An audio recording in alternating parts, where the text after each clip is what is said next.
Hello everyone, I'm Captain Logan, and welcome once again to the blood-red depths of the ever-mysterious comic book vault. Today we're going to take a look at 3 new acquisitions, 3 new books that just came out this week, and then we're going to take a look at an older book, something from the comic vault, that actually is on sale this week on eBay from the comic book vault. Something I'm really excited about, and it's very, very cool. First off, let's go ahead and take a look at Ghostbusters number 6 from IDW.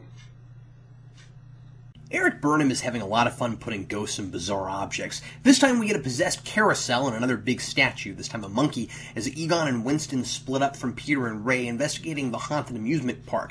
But the big important possession is that of a little boy, and I really like how it's being addressed. You can't just attack and trap a ghost in a kid's body because you'll hurt or kill the kid, so they have to try reasoning with it. This ghost sees itself as so awesome that it's a privilege to be possessed by it, and that makes it hard to bargain with it.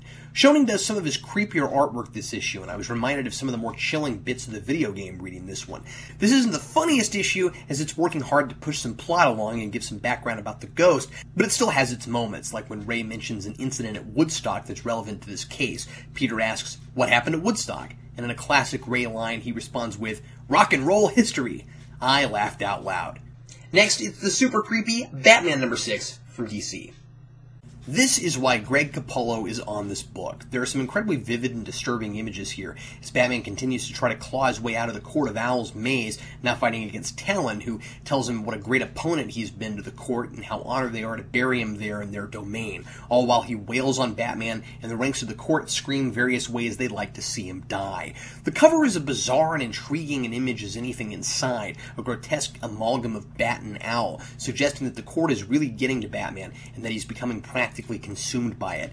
If you read the last issue, you know that the court toys with the senses of their victims, disorienting and terrifying them with disturbing but true images of the manipulation the court has managed for years without anybody knowing.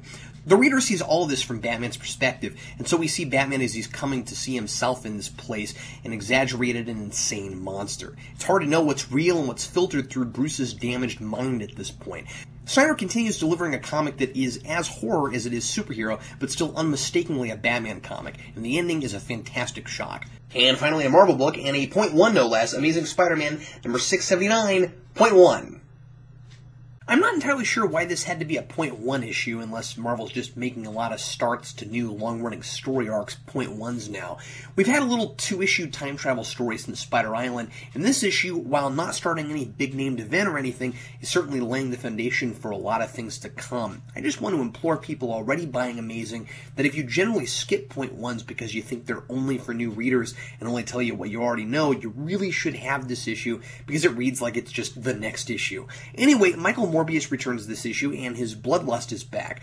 I'll leave it to you to read it for yourself and find out why. Uatu Jackson, the kid scientist, is doing anything he can to get close to the exciting supernatural stuff, but he has a different reason than just the thrills, and Spider-Man has to keep him in check, while also admitting that he's surprisingly prepared for a fight with a vampire. In classic Spider-Man form, everything's going great for Peter at the beginning of the issue, and then he fouls something up, and his superhero life makes his regular life that much harder. This one's mostly a setup issue, but an entertaining one, and already picking up some threads Spider Island promised would return. Just for your information, I'm going to try to do one of these every week now. I'm doing new comics in this new format where I'll be doing the Vault, and I'll do 3 or 4 new issues, not necessarily everything on my pull list, and then an old issue from the Vault.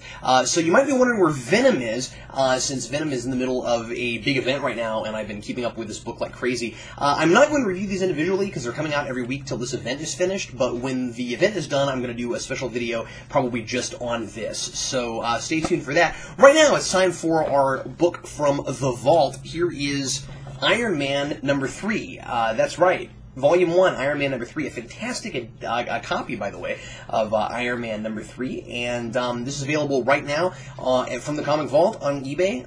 Go take a look when you get a chance if you're interested in it. Right now, here is my review of Iron Man number 3. Stopping a huge missile at the beginning of the issue, Tony finds that his chest plate is giving out, and he's forced to hook himself to a machine to keep recharging it. He's trapped there as it's the only thing keeping him alive, but he knows eventually the chest plate will still go out completely, so he's totally helpless until the one person who knows he's Iron Man, Happy Hogan, happens by. And through a helmet Happy wears that allows Tony to be his eyes and ears, the two of them are able to build the suit Tony needs to keep him alive. They're successful, but in the process, Happy's exposed to radiation. These are the Stan Lee days, so what else would it be? And he relapses into the monstrous freak, and Tony has to stop him, while also fighting feelings of guilt for being the cause of his monstrous form a second time.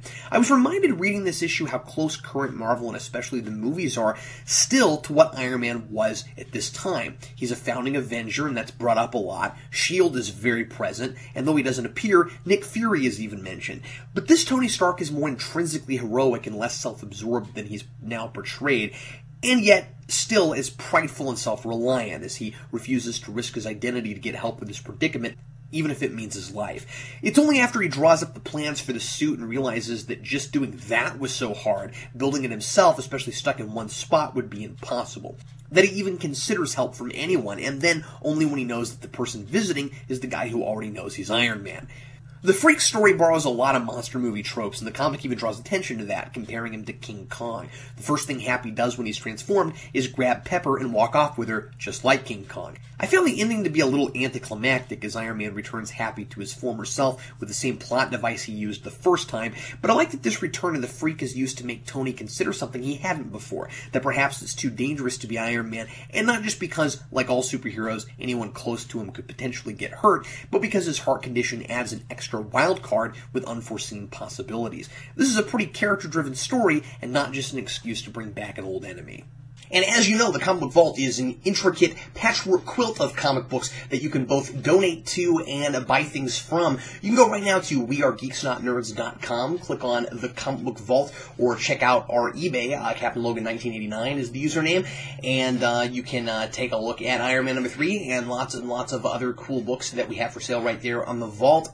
If there's anything you want to see reviewed on the Vault, either here or on Comic Book Late Night, where I also do more comic books from the Vault, you can send things to our P.O. Box. That's Geekvolution, P.O. Box 14183, Lenexa, Kansas 66285. And now let's go on to the trivia question for this week. Last week's trivia question was, what ongoing book are Abnett and Lanning writing for Marvel? They're doing Resurrection Man for DC, but what are they doing for Marvel? Now, I kind of goofed this up a little bit because the answer I was looking for was Heroes for Hire, which is over now, and I had forgotten about that. But they are writing, of course, Villains for Hire, which spun out of that book, so it's kind of technically, that's not the same thing, but you know, and then someone actually said that, so technically the closest thing to the correct answer was first mentioned by Movie Geek 17, so well done to you.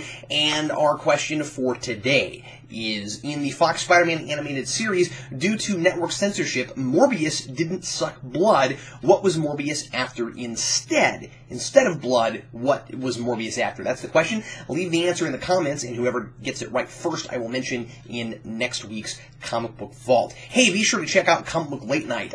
Doing it live, once again, every 2 weeks at 10 o'clock p.m. Central Time. Moved it back an hour to make it easier for more people to come. So that is the new established regular time.